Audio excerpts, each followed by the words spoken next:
You are listening to Exploring Sacred with your host, Denise Iwana Francisco, on the Temple Within Radio and Digital Media Network, giving voice to the sacred.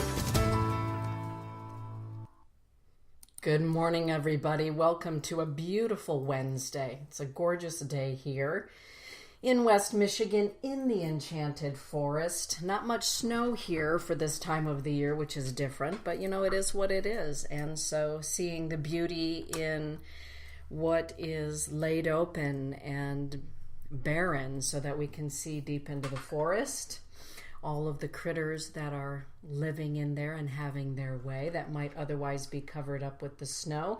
So finding beauty where it is and perhaps where you never thought you would find it.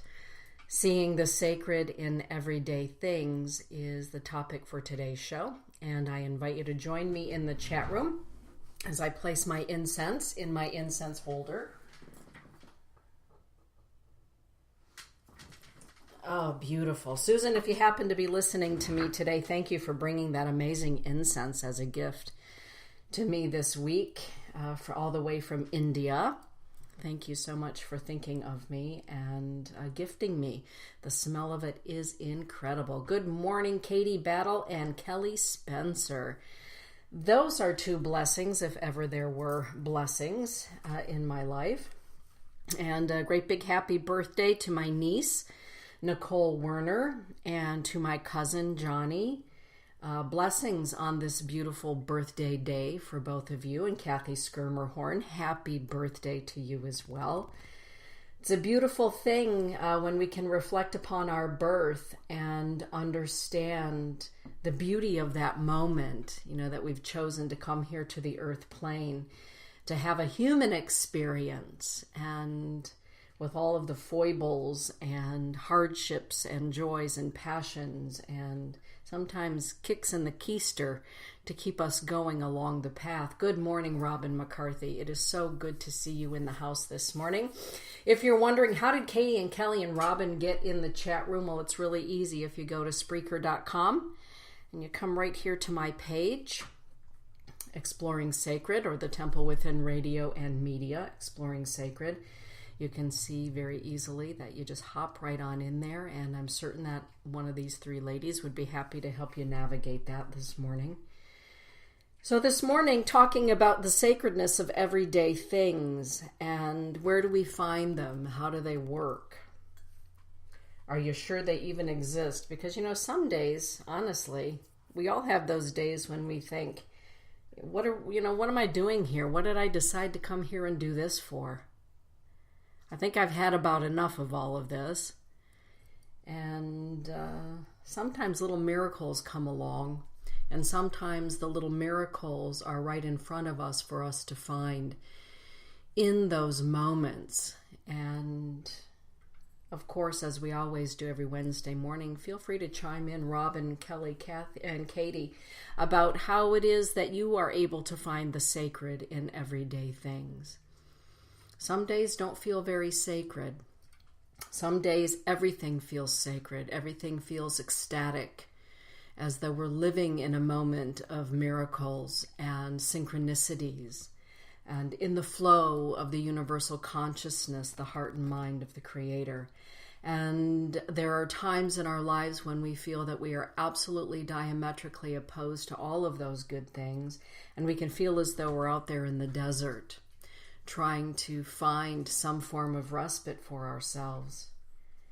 In my years of being me, that would be 56 of those years, one thing that I discovered is that finding the sacredness begins before I even put my feet on the ground in the morning. And it doesn't mean that if I find the sacredness before my feet hit the ground, that things aren't going to happen during the day that test my view of what is sacred. Of course, that happens. It's part of being human. But before I even wake up in the morning with my eyes open, my consciousness is aware, but perhaps my eyes are not open. The very first thing that I say inside my heart and mind is, thank you for this day. Thank you for the gift of this day. And thank you for the gifts that will help me get through this day. And I call upon my angels, guardians, allies in spirit, ancestors to be present with me. So I begin my day with understanding that sacredness does exist because I invoke the sacredness within. And I invoke the sacredness of spirit. A lot of times we do that anyway, and we're not even aware that we do it. We're not aware that our household perhaps contains things that invoke the sacred. And what do I mean by that? I'm pretty sure that most of us have something in our home that represents something sacred to us. Sacred objects in the home, sacred objects in our office. Just one. Doesn't have to be anything large or ostentatious. It can be just a nice quote, a sacred quote. It can be a positive affirmation, something positive, something that represents the sacredness or the beauty or the love of life in our surroundings, whatever that happens to be. And that object in and of itself, because it vibrates with sacredness, it vibrates with joy or love or positivity, it attracts that in return. We know that we're living in a universe that is very magnetic. I was just having a discussion with my son Dane before the show about, if you expect everything to go wrong, if you expect that people aren't going to be trustworthy, then that's exactly what your experience is going to be. And that doesn't mean that we need to be a Pollyanna about everything and pretend that everybody in the world is going to be a gracious person, a kind, compassionate human being. But it does mean that even when we expect it, without it having any cause to expect anything less than genuine, decent human behavior, then we are already telling the universe, these are my expectations. We're telling the heart and mind of our soul, this is my expectation, so I expect that that's what you're going to deliver to me. As I said to him, every time you have that thought, Dane Andrew, good morning, Angie. It's so good to have you here in the house. I said, Dane, every time you have that thought, stop that thought and banish that thought. Because thoughts are things. Thoughts have energy. Thoughts have power. Thoughts, as some of the ancients call them, are the cherubim or the angels of the mind. And so what are you going to do with the angels that you give birth to that are negative? You're going to get them hopefully back into shape and back into balance. Right? So every time you have one of those negative thoughts, Dane Andrew, switch that around. Tell them to go away, the negative thoughts. Negative thoughts, thank you for going away. And replace those negative thoughts with something that is positive, something uplifting, something nurturing, something hopeful. I've been teaching you this since you were 6 years old, Dane. Yeah, I know. I guess I forgot, he said. I said, all right, well, it's time to start the practice again. And that's the great thing about being human, is that every moment is an opportunity for us to begin again. And that means if we had a crappy day yesterday or a rotten morning this morning, we can begin in this moment with a deep breath, exhaling everything that did not resonate or feel good or made us feel less than in the past 5 minutes or 5 days, and begin again. And we can begin this day with a deep breath and the understanding that I'm here with you energetically through the sound waves. You're here with me. And in that, there is sacredness. We were called to be together, to share messages, to share insights, to share a moment of our life. Every moment of our life is precious. It is sacred. When somebody chooses to spend time with me, it's more than just time that they're spending. It is time from your life. We only have so many moments of time in any given lifetime. We only have so many minutes, hours, days, weeks, months, years, seconds. How are we spending our life, our time, our sacred time here on the earth plane? How are we spending it? Are we spending it wisely? Are we giving it away?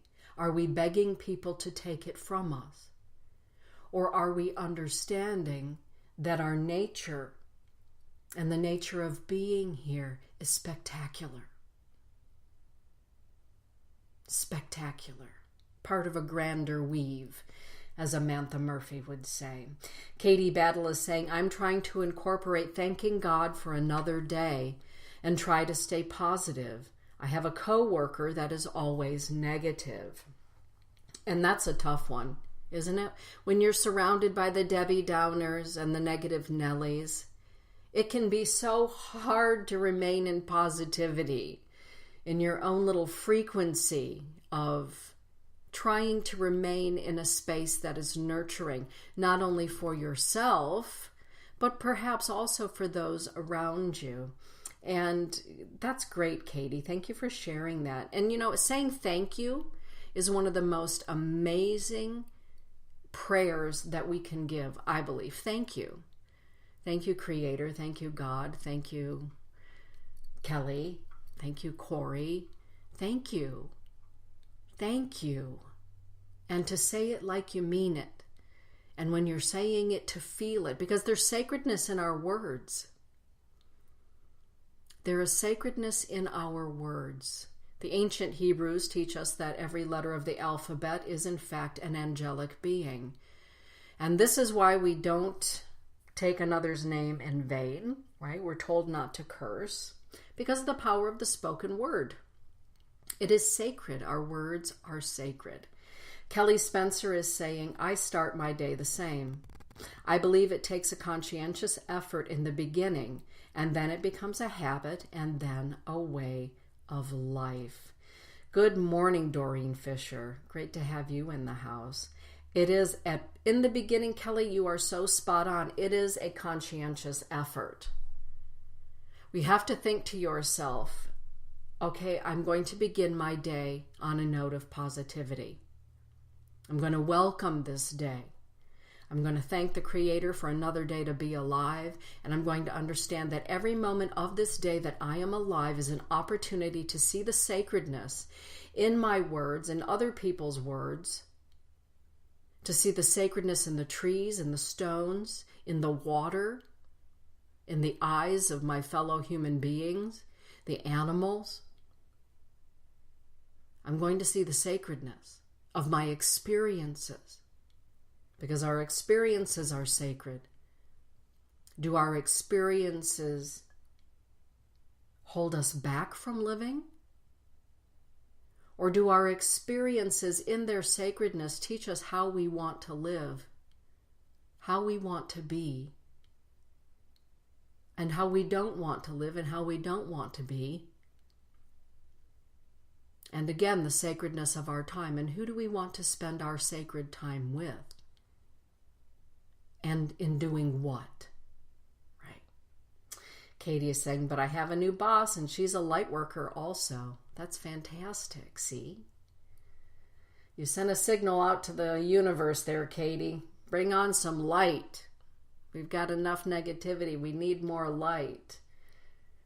And the grand weave sent to you a boss who is a light worker. What does that mean? Sometimes when people hear the word light worker, they think to themselves, oh, it's one of those new age kind of thoughts and one of those kind of people. A light worker is somebody that chooses to work in the light on behalf of the light, to recognize the light, to shine the light. This little light of mine, I'm going to let it shine. Right? That's what a light worker does. A light worker doesn't just go around singing, this little light of mine, I'm going to let it shine. The light worker says, I'm going to work that light. I'm going to employ it. I'm going to make it part and parcel of who I am to the best of my ability to do so. That's a light worker. It's not somebody running around with a make-believe Harry Potter wand, as some people would believe. Kelly is saying, then being aware of how that small part of your day feels in yourself.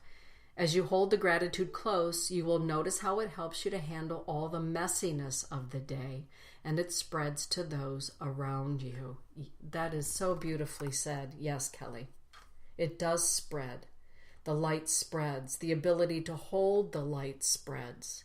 It is an astounding thing that happens. There's an alchemy. There is an alchemy that happens. And the alchemy is, I'm going to stay here in my thoughts of sacred, or my thoughts of being positive, or at the very least, in the middle of a big old heaping, steaming pile of crapola, I'm going to try to hold some semblance of balance, of hope, of whatever. And if I'm going to be the centrifugal force in this big, hot, steaming pile of whatever, I'm hoping that I will attract to me somebody else who's willing to be here with me in the eye of the storm, to give me clarity, to help me find my way out, to help us all find our way out of this. Oftentimes, those people in families are called the cornerstone of a family. They're the cornerstone. They're the ones that everybody goes to when everything goes to hell in a handbasket. Everybody goes to the cornerstone. Everybody goes to the one that is the centrifugal force of the family or the business or the community and says, help, help. Robin is saying, I thank the day starting out, and I thank the night as I go off to bed. Ah, beautiful. Yeah. How do we go into our dream time? Dream time is also sacred. It's very sacred. Katie is saying, thank you all for sharing your positive side of life. Katie is one of the most positive people that I know. And she is truly one of those people, when she walks into the room, the room lights up, the energy lights up. It's amazing. Most of you have met her, so you know exactly what I'm talking about. And Robin, you know, as a foster mom, I know that there are times in your life where you just have to shine the light and amp it up, even when you feel like taking your shoes off and sitting in a bubble bath and going away, right? Calgon, take me away. Yes, yes, yes, yes. Sacredness means, to me anyway, sacredness means seeing that everything, both seen and unseen, as we've been talking about the past few weeks, is alive with the love of the Creator. I happen to believe that. That's the way that I was raised. That everything in the universe, seen and unseen, has what some people call a spark of God in it. The light of God. I call it the love of creation within it. The love of the Creator, of the Maker, the Weaver. Everything has a divine spark. Everything, to me, is an emanation of the heart and mind of the Creator. Everything. And everyone. And we can all readily admit that not everybody shines their light. I think some people are, challenged to even understand that they have a spark of the divine within them. Sometimes when we're in their life, we're the one that help them to see that, to feel that. I can't tell you how many times I've been speaking in a group of people, or to a group of people, or with a group of people. And when I make that statement that the love and light of God, the love and light of the Creator is within each and every person, each and every living thing. How many people have never heard that or been told that? Or maybe they did hear it, but they didn't think that it applied to them. Sometimes one of the most sacred things that we can do is, here's a for instance, just being sacred in our own life for me means that we do acknowledge the sacredness in all living things. And sometimes that can be at the grocery store. When you see maybe somebody's having a hard time getting something off of a shelf and you lend a hand. Maybe when you see an elderly person in their wheeled cart and they can't get the ravioli off of the shelf. Maybe you go and you help them get the box of raviolis off of the shelf, and then you look at them and you say, gee, you look nice today. And when you say that, and gee, you look nice today, I hope you have a nice day, when you look them in the eyes, You say it in a way that they know you mean it. And that is a sacred exchange. Every exchange that we have with another living thing, not just people or animals, but with trees, anything that is living, I believe, is a sacred moment.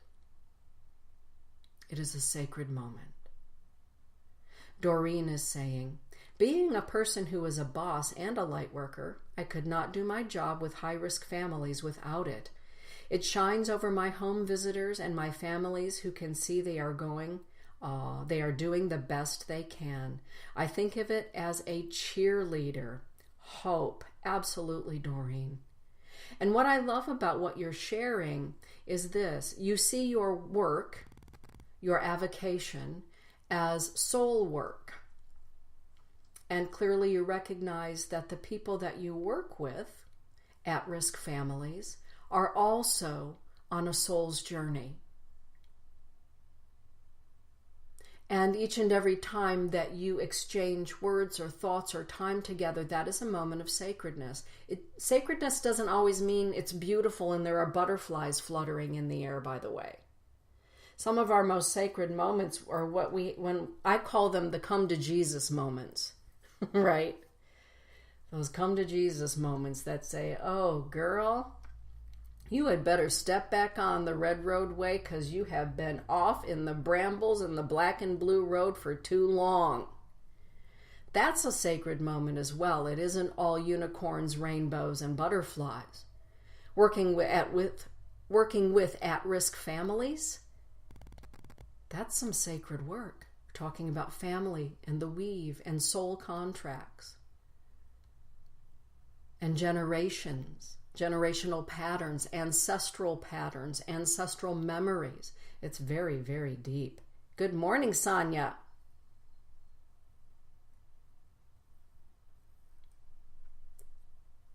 Katie's saying, somewhere a dear friend of mine told me that you must keep yourself surrounded by like-minded people as much as you can.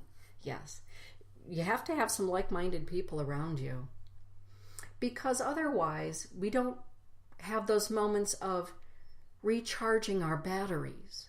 Because sometimes we can share our light, we can see the sacred, we can try to help people understand that they themselves are on a sacred journey, as Joseph Campbell called it, the hero's journey. Some people don't want to hear it, they never will hear it, and that's okay. But it can be really, really draining of your life force energy to be with people who are constantly in need of your energy and your ability to see the sacred, and in helping them to remember they're sacred.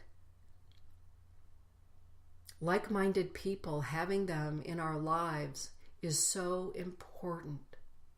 They are a treasure, those people, those animals, those places. Here in the enchanted forest, when I look out every morning, any side of my home, I'm looking into the forest.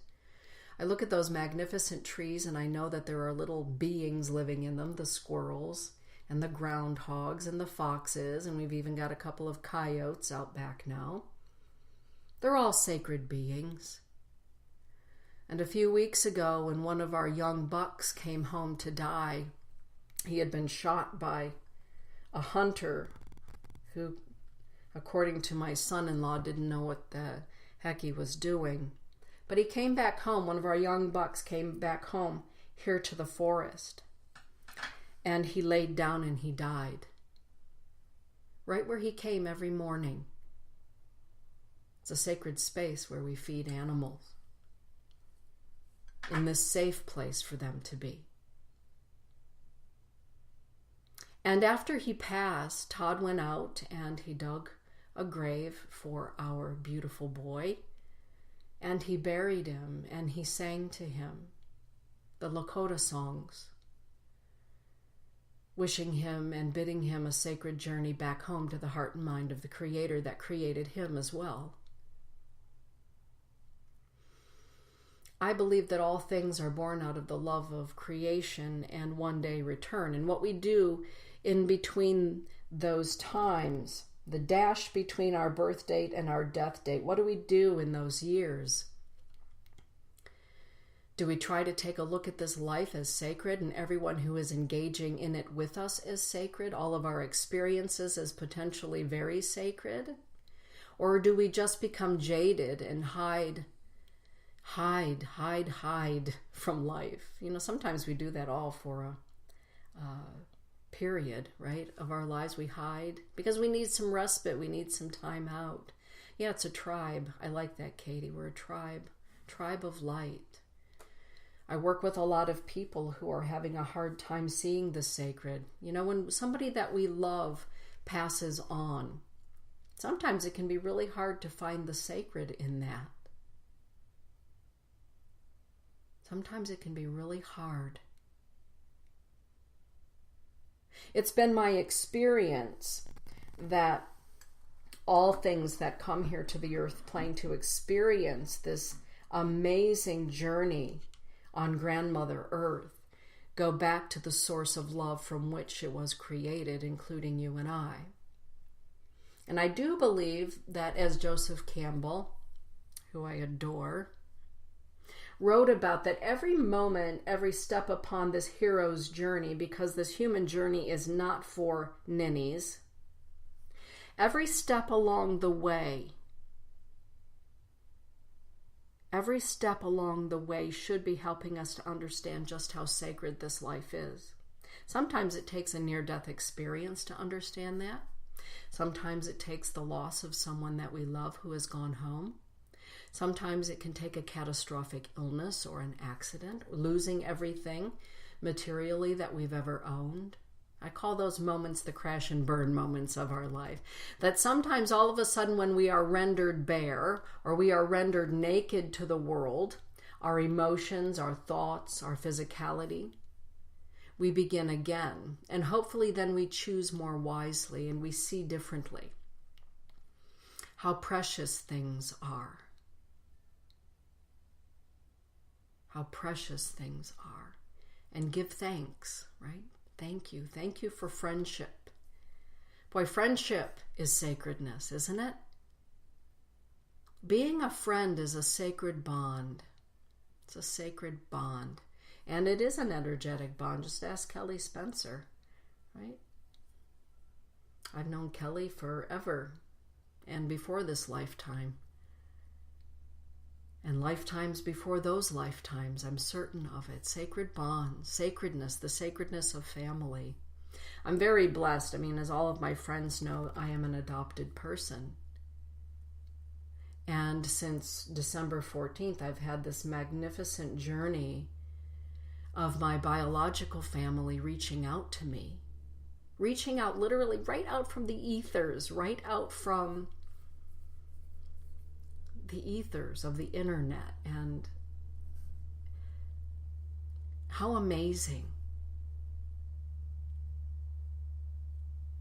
How amazing is that? For all of you that are out there that are adopted, you understand that not always is it a pleasant thing when we reach out. I've never reached out, perhaps because of fear of rejection. I don't know. Maybe. Most likely.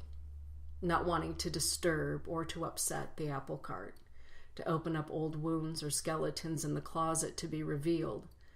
But the sacredness in receiving a note that says, we're related, I'd like to get to know you. Or, oh my God, I looked at your face, you're definitely one of us. It's so nice to get to know you. That's a sacred moment. Those are sacred ancestral bonds. Sacred ancestral wisdom, knowledge, history.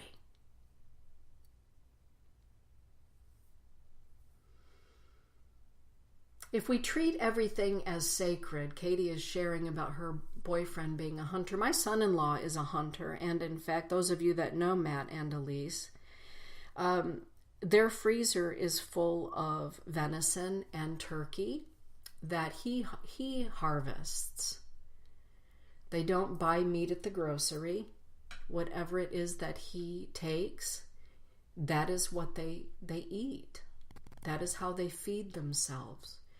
And as you're saying, Katie, Matthew, my son-in-law, always gives thanks to the deer, to the turkey, before it is hunted and taken. And he gives thanks afterward. Thank you for providing food, nourishment for me and my wife. Thank you. That takes a mundane hunting moment to a whole new level of sacredness that probably isn't always shared at the usual slaughterhouse from where we get our hamburger, right? In meat factories. But we can, when we're praying over our dinner or giving thanks for our meal, thank the animal or the plant that has given their life so that we can have life force. Thank you to the animal that gave of its life. Thank you to the plants that gave of its life force to provide nutrition and nourishment for me.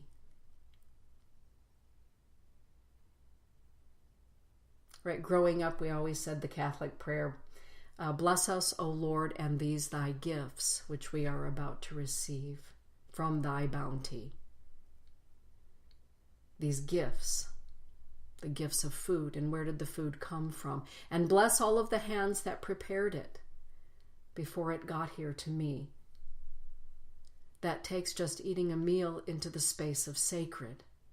It takes the food from being just food and sustenance to being sacred. Happy birthday, Nicole. Happy birthday, Kathy. Happy birthday, Johnny. Thank you for choosing to come to this earth plane.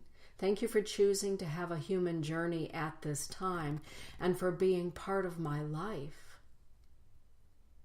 Thank you. I honor your birth this day. That takes happy birthday into the realm of sacred.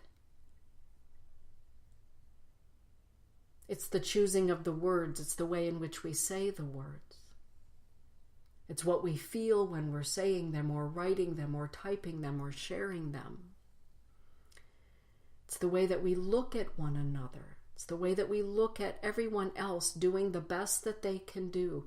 Sometimes sacredness just means I see you, and I may not appreciate what you are doing in this moment, but I see that you are doing the best that you can do in this moment with what you have to do it.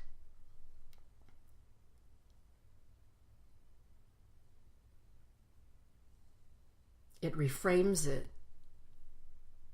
into a moment of sacredness.